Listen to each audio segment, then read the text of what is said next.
Well,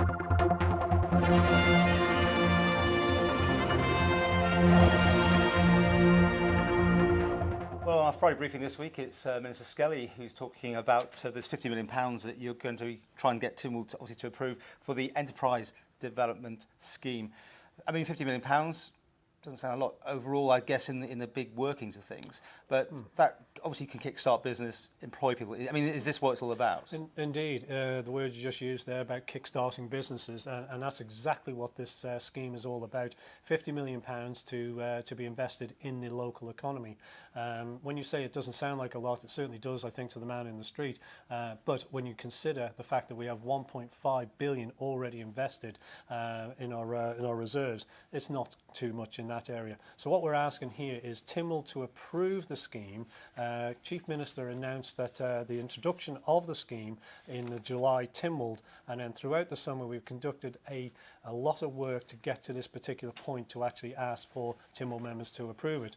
And the work that's been involved there has been a consultation that we have conducted that has now concluded, and we bring that forward. But we've also done a lot and more work behind the scenes, and one of them, of course, is actually we've been out talking to other jurisdictions to see what they do in this area, to see if we can actually put a scheme together that is beneficial for the Manx economy. I mean, there's financial assistance schemes to small business startups.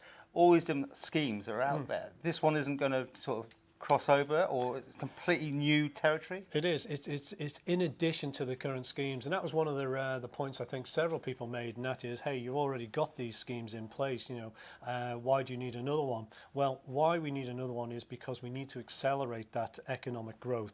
They have been working very effectively, I would contest. However, what we wanted to do is to have something different, something really substantial that would be able to make a serious impact. And the other point there is we manage those schemes internally. The difference with this particular scheme is the majority of it will be outsourced, therefore a third-party private investment manager who would be managing the scheme on our behalf, based on the mandate and the governance that we do set. And that's what I will be explaining to members and hopefully asking for their support for. But you're asking obviously people to jump through certain hoops because you want to make sure that they need the money and that sort of thing. And this is what the feedback always seems to be, that you know, the bureaucratic side of things is just horrendous in government to get to that point when the pot of gold appears. Well, we have three schemes part of this proposal of that we're bringing forward.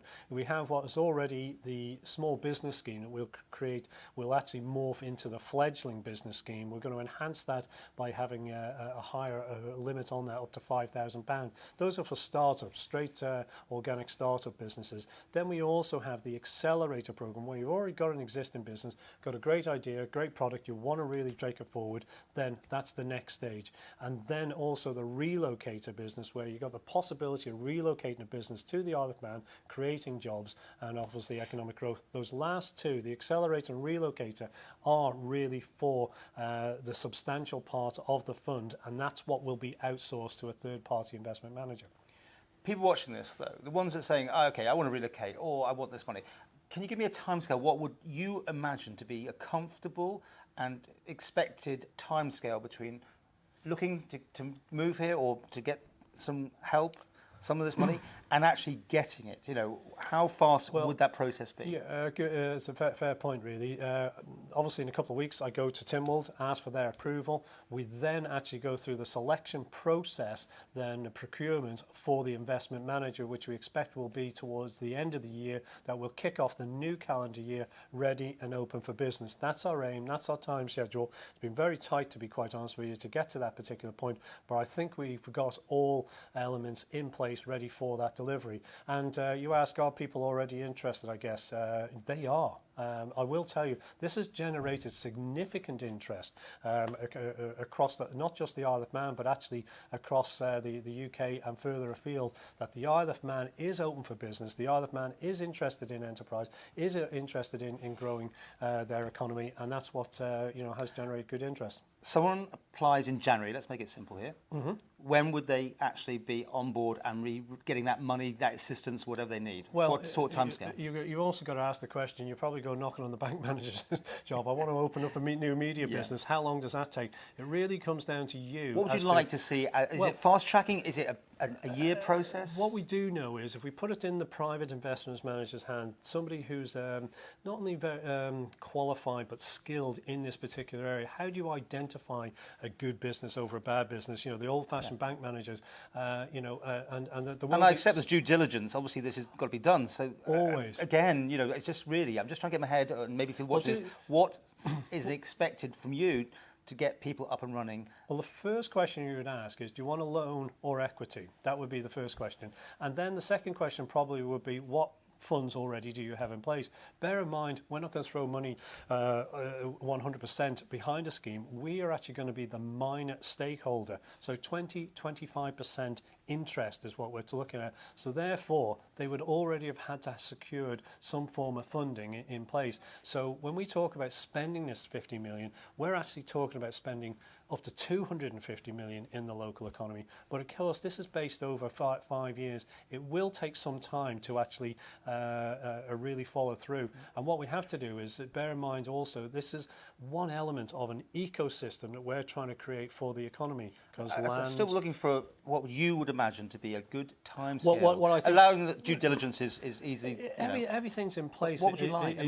If everything's in place, in other words, you've got all the information, you've got your funding in place, it should be a matter of weeks and not months. Right. Is what I would see. Because the point is, if we gain Tynwald approval, they say yes, you can spend it, and they say you've got the right governance, you've got the right mandate behind that. That's what we give to the investment manager. What's the mood music like?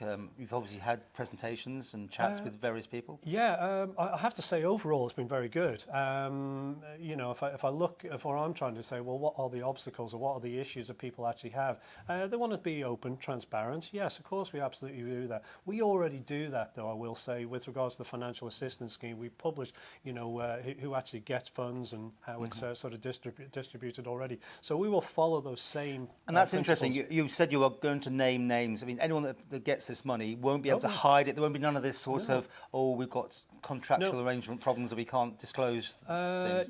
This is up front to everybody. Indeed, to see. And that's what we want to be at the end of the day. And it's well worth sort of recognising too that you know, I have to sort of highlight this because the fact that we can't be totally risk averse, and that's why, you know, politically we don't want to be involved. Why? Because, you know, the political interference could, you know, affect, you know, the success of a company, but also the failure as well at the same time. And there could be failures, and likely there will be failures. So, just in my head, I now see a sort of Dragon's Den scenario. That would be right. You know, all the government and all your civil servants and these people come in and they pitch their ideas. That's where we wouldn't be, government civil servants. We would be detached by putting it into a private investor's hands. And that's why you need the right sort of skills and qualifications. And what risk do you attach to this? What percentage will your actuaries allow you to have a dud? And any business would, I suppose, you know, you've seen these Dragon Dens, what are they looking for? They're looking for profit. They're looking for productivity. They're looking how they can take their the route to market, etc. But from our point of view, from a government's point of view, what we're looking for is employment, and we're looking for physical presence of businesses. You see some of the news at the moment with regards to where the tax avoidance issues are. You know, if we got more physical businesses here, actually, you know, cemented here, bricks and mortars here, and they're going to market, that's what we want. And we also want to encourage those businesses that are exporting it, because that's bringing imported revenue. I put it to you that no one remembers the successes, they remember the failures. Always. And you will be the one that will be challenged. Well, obviously there's a year to go, but you know, you don't want duds, but it's business, and there will be some fallout, no doubt. And that's why I highlight it, because not every business succeeds, you know, and that does happen, and we do need to accept that. However, what we want to do is to really encourage the entrepreneurial spirit in terms of, you know, how do we accelerate a business? You know, we see it, you know, quite a lot, and that's part of our research. You know, we've been away, you know, we looked at some of these other areas. There's, you know, all around us, there's these innovative spaces, innovative areas that are already happening, that are really growing business and employment. So people watching this, globally, whatever, think about relocating. At the end of the day, they can also knock on your door. They got access to ministers. I mean, if they're talking about bringing in wealth, you're interested. Part of the ecosystem really is, and from a government point of view, is to encourage that. And we already do this. We're already active in this space. But what we want to do is to accelerate that. And again, consider this as a component within an economic ecosystem we're trying to create. And another part of that is development land. That's why we've done the employment land review. We've done a call for sites, because it's all very well having a good business idea, but where are we going to relocate? As I said, we want physical presence businesses, and that's what we want to do. Tax incentives is another part of that component. And we've obviously tried to change the work permit system to encourage that, because we want economically active people here. And if we talk about employment, it's the 15,000 extra people, is it? Well, we're talking about economically active people here on the Isle of Man, because of the reality is, if people are here in real jobs, they are actually paying real tax, and that's a real benefit in very plain, simple terms.